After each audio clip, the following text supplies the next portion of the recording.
finish this up with quiz number 7.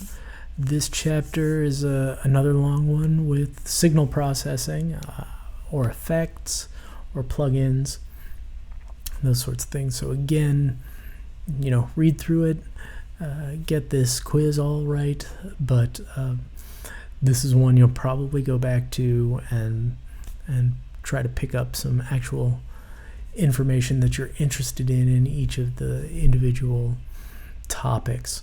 So first of all, what kind of software utility that offers processing functions? Those are our plugins, right? We've used a bunch of plugins already, but they're just these sub-programs that go into your DAW. Your insert routing, a lot of times we'll put them as an insert that will pass the audio in from the source and directly out into the track, processing 100% of the audio signal. Effect sends, on the other hand, they are used to augment a signal, is what he has in the book there, right? I think of that as also having our dry signal, but another processed signal that we're going to combine later on in the chain. The filter, what filters allow the high frequency bandwidth to pass at full level? Those are the high pass filters, right? High pass filters allow the high frequencies to pass. I probably presented it to you, and I think of it the opposite way of I'm getting rid of the low frequencies, right? I'll roll off the low frequencies with a high pass filter. What can be thought of as an automatic fader, right? So the fader, we're usually thinking that as controlling the volume. An automatic volume control, that's a compressor, right? Dynamic control compressor. All right, time delays and reverbs, those can be used to achieve our time-based effects.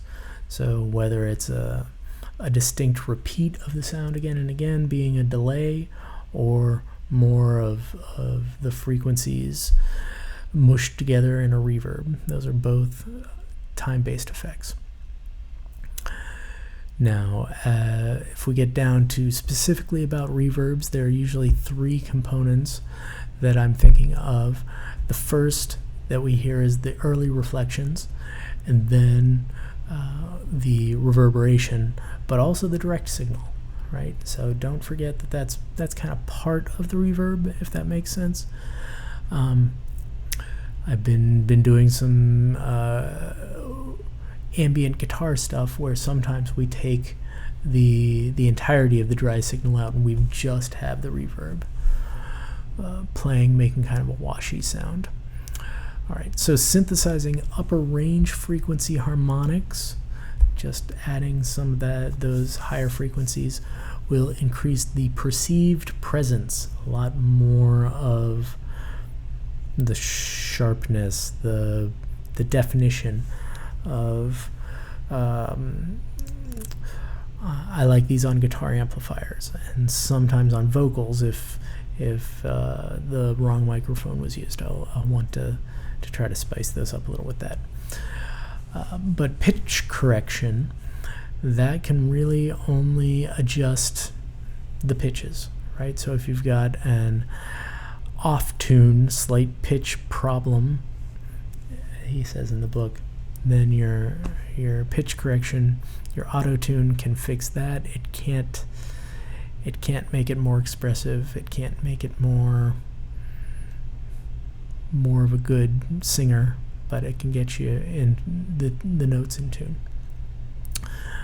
All right, and the last question is, what is an example of a multiple effect device where you can do reverbs, you can do delays, but you can also do a bunch of other things? The example that I've got here is the TC Electronics 6000. We had a couple of these over at the old studio that I used to work at, and I really liked it. It made so many things sound so much better. But I wanted to warn you, if you're looking for it in the book, don't be fooled. It's one of those sidebar captions. There's a picture of the unit, and I don't think it's actually mentioned in the text, so don't go looking for it there. It's, I think, blue words on the side. All right, well, that will do it for the quizzes in Audio 3. And like that kangaroo said, at these prices, I'm not surprised.